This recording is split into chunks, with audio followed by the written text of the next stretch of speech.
pour revenir à la question du visuel,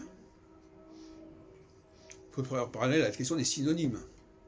Je vois deux mots qui s'écrivent différemment, et on me dit c'est la même chose. En anglais, c'est courant. Il y a plusieurs mots pour dire la même chose, qui n'ont rien à voir l'un avec l'autre et qui n'ont pas du tout la même apparence. Notamment, c'est souvent des mots d'un côté germanique, de côté français ou latin. Et ben voilà. Alors maintenant, on nous dit que ça n'a pas d'importance, que ça ne veut rien dire. Ça n'est pas significatif, paraît-il. Et on n'arrête pas de dire aux gens, ce que vous voyez n'est pas significatif. Il faut voir les choses autrement. Et aussi, il faut s'intéresser à ce que les gens disent. À ce que les gens disent. Oui, mais enfin, il y a ce que les gens disent et puis ce qu'on voit d'eux. Alors, il y a un décalage entre ce que les gens disent d'eux-mêmes, de leur appartenance, de leur engagement, et ce qu'on voit d'eux. Donc là aussi, il y a un décalage. Alors c'est embêtant aussi, ce décalage. L'autre jour, quelqu'un, je crois que c'était sur Sud Radio, c'était d'ailleurs...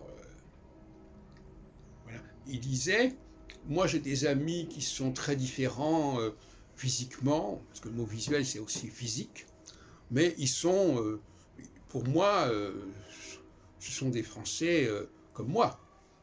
Bon, ça aussi, c'est une forme de synonymie.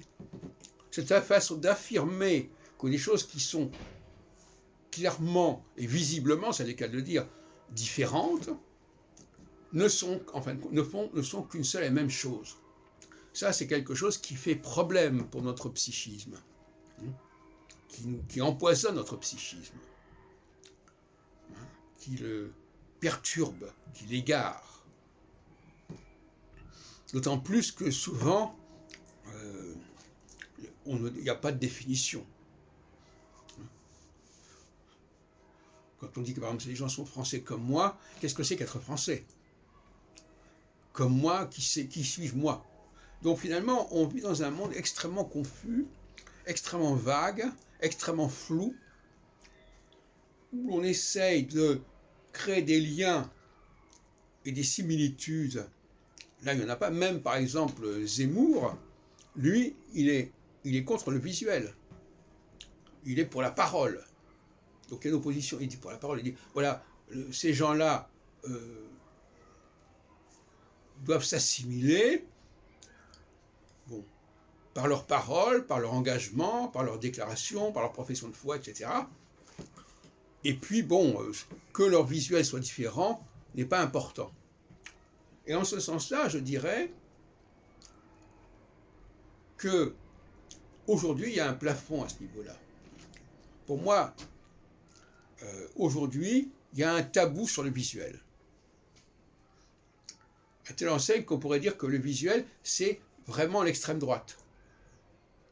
Aussi bien sur le plan sexuel que sur le plan de la race, etc. C'est l'extrême droite. Et aujourd'hui, dans le champ politique, personne n'est vraiment à l'extrême droite.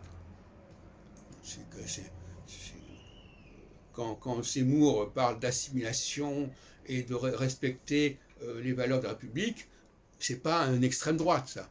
C'est un centre droit. C'est une droite molle.